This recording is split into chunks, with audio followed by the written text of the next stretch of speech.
Governor state bank of Pakistan doctor Raza Baqir ہمارے ساتھ ایک تفصیلی انٹرویو کے لیے اسٹوڈیوز میں موجود ہیں۔ ڈاکٹر صاحب یہ فرمائیے گا کہ اس وقت ایک بہت ہیٹڈ سبجیکٹ ہے، وہ یہ ہے کہ آئی ایم ایف پروگرام کے تحت ہم نے فیصلہ کیا ہے کہ ہم فل اٹانومی دیں گے سینٹرل بینک کو، اور اس حوالے سے یہ آئی ایم ایف کے ہم 22واں پروگرام کر رہے ہیں، اور ہمیں یہ بتایا گیا ہے کہ پچھلے 10 پروگرام سے آئی ایم ایف مسلسل یہ کہتی رہی کہ آپ اٹانومی دیں اور اس کو کمپلیٹلی آٹونومس کریں۔ بہرحال اس حکومت نے ایگری کیا ہے، لیکن جو ایکسپرٹس ہیں، جو اکانومسٹ ہیں، ایک بڑی تعداد اس میں کہتی ہے کہ یہ ہمارے جیسی ڈیولپنگ اکانومیز کے لیے سوٹ نہیں کرے گا، اتنا آٹونومس سینٹرل بینک ہم افورڈ نہیں کر سکتے، اور پھر اس میں ہم اس طرح کی چیزیں دے دیں جس میں کہ حالانکہ پی ایم کو ووٹ آؤٹ کر سکتی ہے پارلیمنٹ، پی ایم کو انویسٹیگیٹ کر سکتی ہے پارلیمنٹ،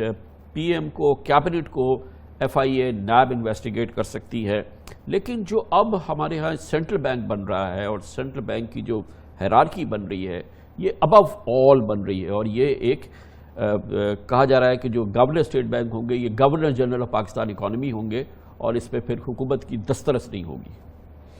جی کامران صاحب، یہ آپ کا سوال بڑا اہم ہے، میں اس میں تھوڑی سی وضاحت کرنا چاہتا ہوں، کیونکہ جب سے کابینہ نے یہ جو بل پاس کیا ایک مس انفارمیشن کچھ حد تک چل پڑی ہے، تو میں چاہتا ہوں کہ جو فیکٹس اینڈ فگرز ہیں کچھ آپ کے سامنے رکھے جائیں۔ سب سے پہلی بات تو یہ ہے کہ یہ جو بل اپروو ہوا تھا یہ ایک بل ہے، یہ کوئی آرڈیننس نہیں ہے۔ اس دن 2-3 آرڈیننس کا بھی فیصلہ کیا گیا تھا، یعنی کہ پارلیمنٹ سے پہلے ہی ان کو پاس کر دی گئی۔ یہ وہ نہیں ہے، یہ صرف ایک بل ہے جو کہ ابھی پارلیمنٹ میں ڈالا جا رہا ہے، یعنی کہ ابھی اس پہ ڈیبیٹ شروع ہوئے گی، اور ہم اسٹیٹ بینک میں بھی یہی چاہیں گے کہ ایک اچھی اور ایک انفارمڈ ڈیبیٹ ہو، فیکٹس اور فگرز اور انٹرنیشنل ایکسپیرینس کے سامنے۔ سب سے پہلے تو میں آپ کے ناظرین کو یہ بتانا چاہتا تھا کہ اس کا پروسیس اور سٹیٹس کیا ہے۔ یہ ابھی ایک شروع ہو رہا ہے، ابھی ایک تجویز ہے، اور جس طرح کے پارلیمنٹ لاز بناتی ہے وہ سوورن ہے، اس میں ڈیبیٹ ہوئے گی، وہ ایکسپرٹس کو بلائیں گے اور اس میں آرگیومنٹس سنی جائیں گی۔ ہمارا بھی یہی اس میں انٹرسٹ ہوگا کہ جو چیزیں پاکستان کے حق میں ہوں وہی ہوئیں، اور ہمیں امید ہے کہ ایسا ہی ہوگا۔ اب میں آپ کو یہ بھی بتانا چاہتا ہوں کہ اسٹیٹ بینک کے ایکٹ کی جو امینڈمنٹس اب پارلیمنٹ میں جائیں گی، یہ ہماری تاریخ میں کوئی پہلی دفعہ نہیں ہو رہا۔ پچھلے تقریباً 20-30 سال میں یہ 6ٹھی دفعہ ہے کہ اسٹیٹ بینک کا جو ایکٹ ہے اس میں کوئی امینڈمنٹ آئے گی۔ 1994 میں اسٹیٹ بینک کا ایکٹ بدلا گیا، 1997 میں دوبارہ بدلا گیا، 2012 میں دوبارہ بدلا گیا، اور اس میں ایک ترمیم یہ ہوئی کہ جو اسٹیٹ بینک ہے وہ گورنمنٹ کو جو لینڈنگ ہے وہ کوارٹر کے اینڈ میں زیرو کرے گا۔ اب اس پہ اور بھی ہم تھوڑی بات کر سکتے ہیں۔ پھر 2015 میں دوبارہ اسٹیٹ بینک کا ایکٹ جو ہے وہ تبدیل، یعنی کہ یہ کوئی پہلی دفعہ نہیں ہو رہا، اور یہ جو امینڈمنٹ ابھی گئی ہے this is part of a broader process to modernize the central bank in light with latest developments. اب اس میں ایک اور چیز بھی میں عرض کرنا چاہتا ہوں، جب پارلیمنٹ کا سارا پروسیس، اکثر یہ تجاویز کہاں سے آئی ہے میں اس کا آپ کو بتاتا ہوں، لیکن ایک چیز اس کی جو سبسٹنس ہے جانے سے پہلے، بالفرض اور جب بھی یہ جو بل ہے یہ پارلیمنٹ سے پاس ہو جاتا ہے ڈیبیٹ کے بعد، اور اس میں اچھی اچھی چیزیں ہی صرف ہوتی ہیں، اس کا یہ نہیں مطلب کہ آگے اگر کوئی چاہے، پارلیمنٹ چاہے کہ ہم نے اس کو دوبارہ بدلنا ہے تو وہ نہیں بدل سکیں گے، وہ اس کو دوبارہ بھی بدل سکتے ہیں۔ اور اگر ایکسپیرینس کے بعد کوئی ایسی چیز سامنے آتی ہے کہ جس کا جو ایکسپیرینس تھا وہ اچھا نہیں رہا، تو پارلیمنٹ کے پاس وہ کیپیبلٹی رہتی ہے۔ جیسا کہ میں نے ذکر کیا کہ لاز بہت دفعہ بدلے بھی جاتے ہیں، تو میں اس کو ایک پرسپیکٹو میں ڈالنا چاہتا تھا۔ اب اس میں جو چینجز آئیں، بنیادی طور پہ جو ایک بڑی اہم چیز ہے وہ یہ ہے کہ جو اسٹیٹ بینک کے جو مقاصد ہیں ان کو کلیریفائی کیا گیا ہے، ان کو وضاحت سے بیان کیا گیا ہے، کیونکہ ابھی جو اسٹیٹ بینک کا ایکٹ ہے، ایکٹ کی مین باڈی میں مقاصد لکھے ہی نہیں ہوئے، پری ایمبل میں ایک ویگ سی لینگویج ہے۔ اب کیا مقاصد پروپوز کیے گئے ہیں، کیا تجویز ہے، وہ یہ ہے کہ سب سے پہلے اسٹیٹ بینک کا مقصد ہونا چاہیے کہ مہنگائی کو کم کرے۔ دوسرا مقصد اسٹیٹ بینک کا یہ ہونا چاہیے کہ مالیاتی استحکام لائے، اور تیسرا مقصد اس کا یہ ہونا چاہیے کہ معاشی ترقی لائے۔ تو آپ نے پوچھا آئسولیشن میں تو یہ نہیں آپ کہیں گے، اگر آپ مالیاتی استحکام چاہتے ہیں تو آپ فسکل استحکام بھی چاہیں گے، اگر آپ مہنگائی کا استحکام چاہتے ہیں تو آپ اس کے اثرات بھی دیکھیں گے، کیونکہ جو ٹول آپ کے پاس ہے مہنگائی کو قابو میں کرنے کے لیے، کہیں ایسا تو نہیں ہے کہ وہ، کیونکہ پھر وہ حکومت کی ڈومین میں چلی جائے گی، آپ اپنا کر دیں گے مگر حکومت کے لیے دوسری مصیبتیں جو ہیں وہ کھڑی ہو سکتی ہیں اس کے نتیجے۔ جی اس پہ میں تھوڑی سی وضاحت کرنا چاہوں گا، لیکن اس سے پہلے یہ بڑا اہم ہے کہ اوور آل ویژن کیا ہے اس پروپوزل میں، اور یہ پروپوزل ہے ابھی جیسا کہ میں نے پہلے وضاحت کی۔ اس کی ویژن یہ ہے کہ آپ مقاصد ایک سینٹرل بینک کے کلیئر کر دیں،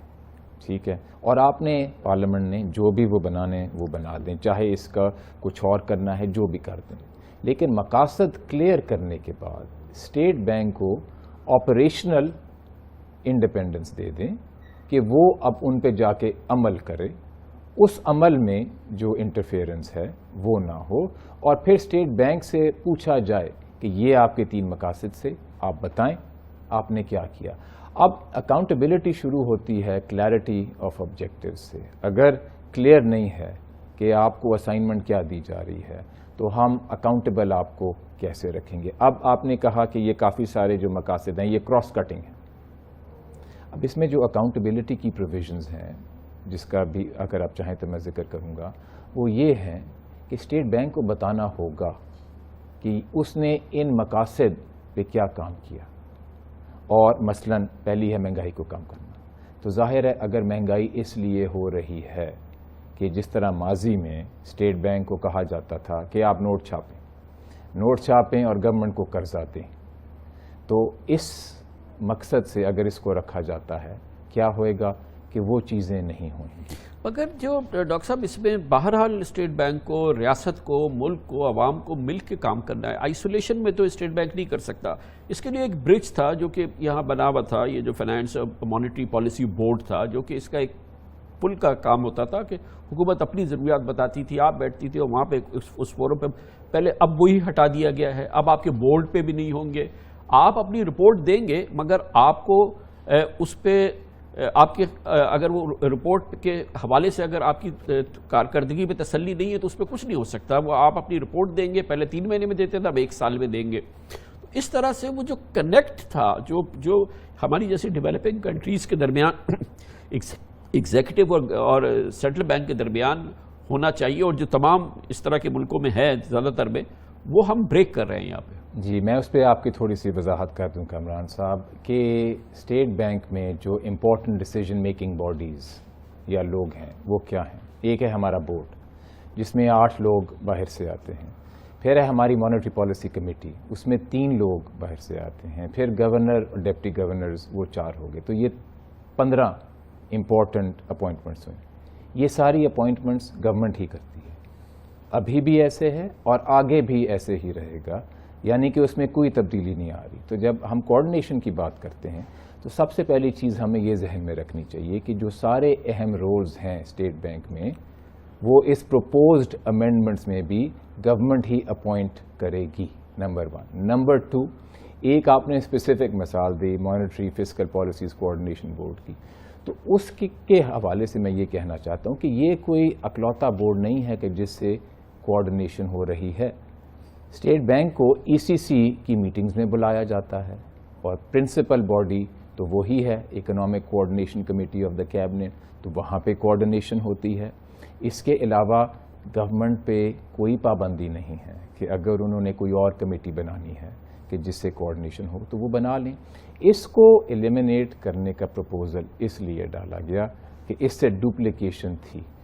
monetary and fiscal policies board ہمارے قانون کے مطابق مانیٹری چیزیں جو ہیں، مثلا مانیٹری پالیسی، قانون کے مطابق مانیٹری پالیسی کمیٹی کرتی ہے، تو تاکہ یہ پرسیپشن نہ کریٹ ہو کہ اس کے رول کو انڈرمائن کیا جا رہا، یہ اس میں ایک پروپوزل ہے۔ لیکن اس سے جو کوآرڈینیشن ہے وہ کم نہیں ہوگی، اور میں دوبارہ ریمائنڈ کرنا چاہتا ہوں ساری اپوائنٹمنٹس جو ہیں اسٹیٹ بینک کی گورنمنٹ ہی کرتی ہے، گورنمنٹ ہی کرے گی۔ تو اٹانومی کو ہمیں اس پرسپیکٹو میں دیکھنا چاہیے کہ کچھ ایسے نہیں ہو رہا کہ کہ کہیں اور سے لوگ آئیں گے اور کوئی اور ان کو اسٹیٹ بینک میں لگائے گا. کیونکہ ڈیولپنگ کنٹریز ہے، ابھی وہ سارا آپ نے جس کا بات کیا کہ $20 بلین کا ہمارا ڈیفیسٹ تھا، ہمارے بڑے کرٹیکل مسائل ہیں، اس میں آپ کہیں گورنمنٹ سے کہ ٹھیک ہے، وہ کہا کہ جی کہ آپ بورنگ نہیں کریں گے سینٹرل بینک سے، تو وہ بورنگ نہیں کریں گے. آپ نے کہا کہ جاؤ کمرشل بینک سے بورنگ کرو، کمرشل بینک سے بورنگ کریں گے. تو جو پرائیویٹ سیکٹر ہے اس کو کریڈٹ کدھر سے ملے گا؟ وہ تو کمرشل بینک سارے گورنمنٹ کو تھما دیں گے اور آپ دیں گے نہیں. تو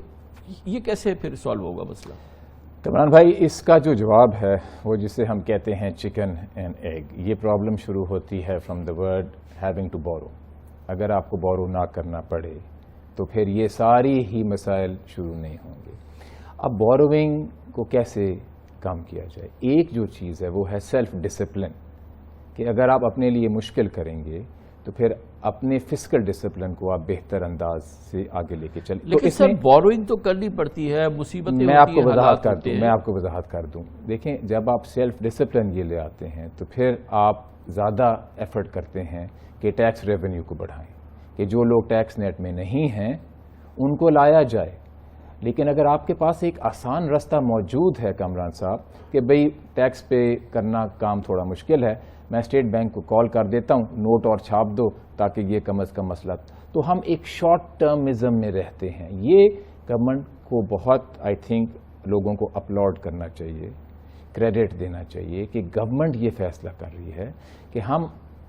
اپنے آپ پہ سیلف ڈسپلن لائیں گے، اور اس سیلف ڈسپلن لانے کی وجہ سے وہ انسٹیٹیوشنل ریفارمز ہوں گے ٹیکس کلیکشن میں اور ایریاز میں کہ قرضہ لینا ہی نہ پڑے. اس میں اتنا زیادہ ہے جس کو ہم کہتے ہیں نا اردو میں کہ اب اتنا بھی نہ چاہو کہ دم نکل جائے، اس میں کچھ زیادہ ہے وہ معاملہ. جی اس کا جواب یہ ہے کامران صاحب کہ پچھلے 1.5 سال سے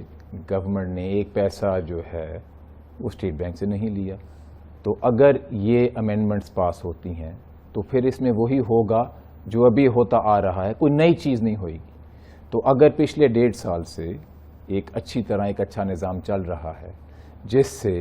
گورنمنٹ جو ہے اسٹیٹ بینک سے قرضہ نہیں لے رہی، تو اس میں کوئی نئی چینج نہیں آئے گی ان امینڈمنٹس میں. دوسری چیز کامران صاحب آپ کے ناظرین کے لیے بڑی اہم چیز ہے کہ انٹرنیشنل ایویڈنس یہ بڑے واضح طور پہ دکھاتا ہے کہ جو ملک بار بار اپنے سینٹرل بینک سے نوٹ چھپوا کے اپنے قرضے پورے کرتے ہیں اس میں مہنگائی زیادہ ہوتی ہے. تو گورنمنٹ کو کریڈٹ دینا چاہیے کہ وہ مہنگائی کو کم کرنے کے لیے سیلف ڈسپلن کا یہ فیصلہ کر رہے ہیں کہ ہم سینٹرل بینک سے آگے بورو نہیں کریں گے. تو یہ جو عام آدمی سن رہا ہوگا وہ کہہ رہا ہے، سوچ رہا ہوگا کہ گورنر صاحب بہت صحیح بات کہہ رہے ہیں اور اتنا یہ ڈسپلن ہو رہا ہے، بورو نہیں کر رہی، تو پھر مہنگائی کیوں ہو رہی ہے؟ ایک عام آدمی تو دیکھ رہا ہے نا کہ مہنگائی بڑھ رہی ہے سر، تو یہ کیوں، یہ جو فارمولا ہے کیوں کامیاب نہیں ہو رہا؟ کامران صاحب، مہنگائی کے بڑھنے کے 2-3 وجوہات ہوتی ہیں. ایک یہ جو میں نے کہی کہ گورنمنٹ نے بار بار اسٹیٹ بینک سے نوٹ چھپائے، ماضی میں ایسا ہوا جس کے کچھ کانسیکوینسز ابھی بھی ہیں. دوسرا، مہنگائی کیوں ہوں؟ گورنمنٹ نے کوئی ڈیسیجنز ڈیلے کی پہلی حکومتوں نے، اور وہ یہ جو میں نے آپ کو پہلے ذکر کیا، ایکسچینج ریٹ کو ایک مصنوعی لیول پہ رکھا ہوا تھا، اتنا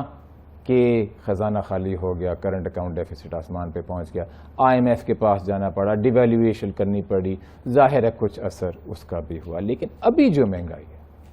وہ سپلائی سائڈ ہے، یعنی کہ آٹا، یعنی کہ چینی،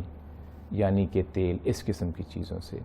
تو مانیٹری پالیسی کا تو اس پہ امپیکٹ نہیں ہوتا. اب آپ دیکھ لیں کہ ہمارا انفلیشن ریٹ کہاں ہے، ہمارا پالیسی ریٹ اس سے کم ہے. کیوں کم ہے؟ کیونکہ اسٹیٹ بینک میں بھی ہم یہی دیکھتے ہیں کہ یہ جو وجوہات ہیں مہنگائی کی، یہ سپلائی سائڈ ہیں، ایڈمنسٹریٹو فیکٹرز ہیں. اور ہمیں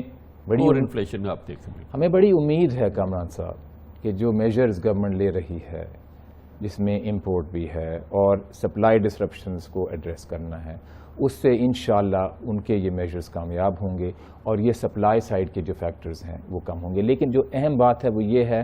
کہ ابھی اگر گورنمنٹ اسٹیٹ بینک سے نوٹ بھی چھپا رہی ہوتی تو یہ مہنگائی اور بھی زیادہ ہوتی، جو گورنمنٹ کہہ رہی ہے وہ نہیں چاہتی. بہت بہت شکریہ. Governor state bank of Pakistan doctor Raza Baqir ہمارے ان سوالوں کے جواب دے رہے تھے جن کا براہ راست کلیدی تعلق ہے معیشت کی سمت کے حوالے سے، ملک کی معاشی صورتحال کے حوالے سے اور اسٹیٹ بینک آف پاکستان کی خود مختاری کے حوالے سے جو اس وقت تنازعہ جاری ہے.